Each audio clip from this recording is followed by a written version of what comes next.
So I'm still back here in the hotel, the Super 8, while Greg is at the visa office here in Santa Cruz de la Sierra. And it's anybody's guess if they're going to be able to give him the visa that he needs. We are waiting for them to give him the US visa so that he gets 30 days and then he'd have to extend it. And with all of this hoopla of coming in San Mateus didn't work, San Ignacio didn't work, and now we're here. If he doesn't get it here, then I don't know what's next. Maybe in La Paz he could potentially go. I don't know how that would work. At least his bike is in the country. It's just he himself only has this temporary thing. So maybe they could give him a temporary transit to La Paz, or maybe back to the border in Corumba with Brazil.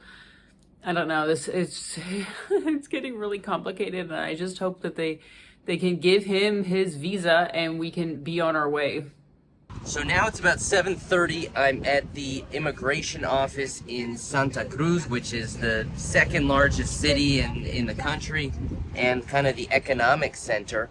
This is where they've sent me most recently. I'm supposed to be able to come here, present the documents, and pay for the visa. I'm told that everything's in order, but it's anybody's guess, and it's jam-packed even at this hour.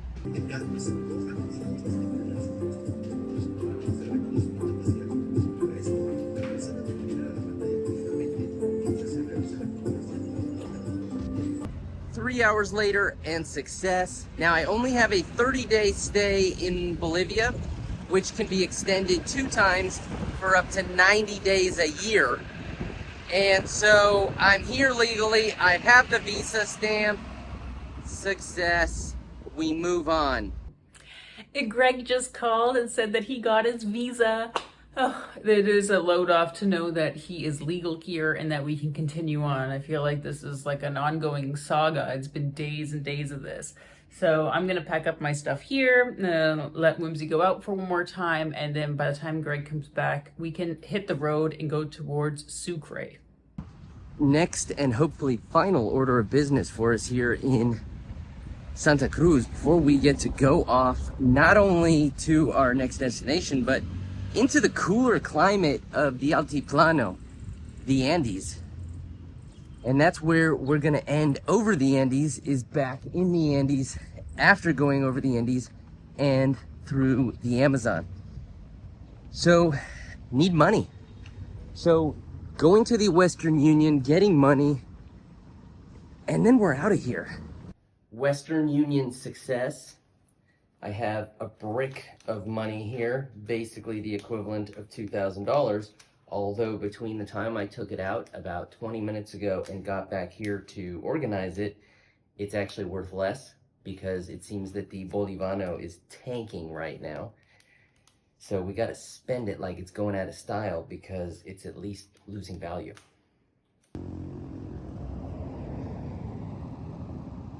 Go poop!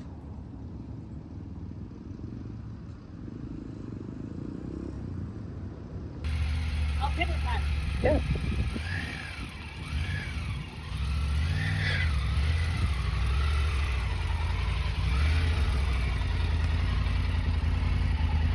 Yep.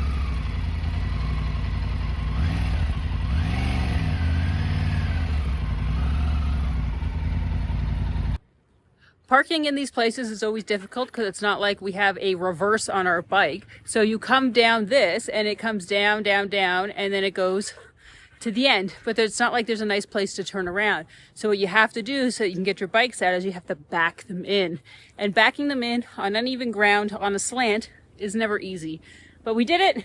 They're now parked here on the side. So if a car does come, they can park beside us. And we'll be ready to go free and clear in the morning. When you come to these kind of areas that are extremely touristy, wild camping is generally pretty out of the question unless you're prepared to wild camp in a parking area or something. So maybe kind of the next best thing is a little bit of a kind of weird shaped house looking bizarre ass cabana thing on this lot here of a kind of hostel hippy dippy sort of whatever, where it's made out of glass bottles in the walls and things like that. So we're gonna do that and be in our hovel and hopefully ride out of here tomorrow with kind of the whole bureaucracy of getting into this country shed from our skin.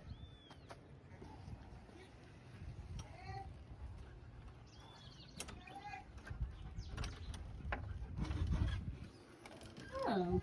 Kind of locks like a dungeon, doesn't it? Oh, it's a staircase. So this is a couch and a whole big bathroom.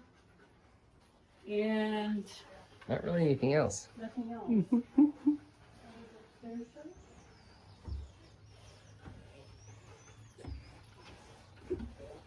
Can Wimpy come? That's anybody's guess. Probably. It's probably no different than the one in Chimborazo. Whimsy, relax.